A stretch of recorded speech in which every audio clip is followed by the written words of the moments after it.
দল নাই, আমরা বিএনপিও করি না, জামাতও করি না, আমরা এনসিপি করি না, আমরা আমরা হচ্ছে জাতীয় গণতন্ত্রকামী সরকারপন্থী দল। সেনাবাহিনীর গাড়িগুলা যায় রাস্তা দিয়ে, মানে ব্যালট বাক্স নিয়ে বা হচ্ছে গার্ড দেওয়ার জন্য, তখন রাস্তা থেকে মানুষ দুয়োধ্বনি দিচ্ছে ভুয়া ভুয়া।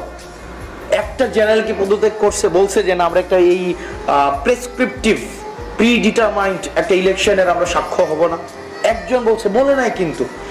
আজকে এই প্রশাসন এবং পুলিশ, আমরা চরিত্রটার পরিবর্তনের নির্ণায়ক আসলে কি, আমরা কিভাবে বুঝবো যে আসলে তাদের এই যে মনস্তাত্ত্বিক পরিবর্তনটা ঘটেছে? আমরা দেখেছি এখন কিন্তু উনারাও আবার ক্যাবলা পরিবর্তন করেছে।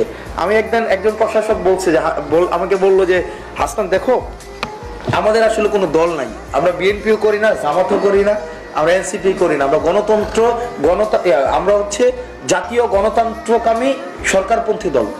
ওনারা হচ্ছে ন্যাশনাল কারেন্ট পার্টি, মানে ওনারা হচ্ছে এনসিপি ন্যাশনাল কারেন্ট পার্টি, মানে যে পার্টি থাকবে ওনারা এই পার্টিকে সার্ভ করবে, অথবা যে party likely to take over next ওনারা ওইটাকে সার্ভ করবে।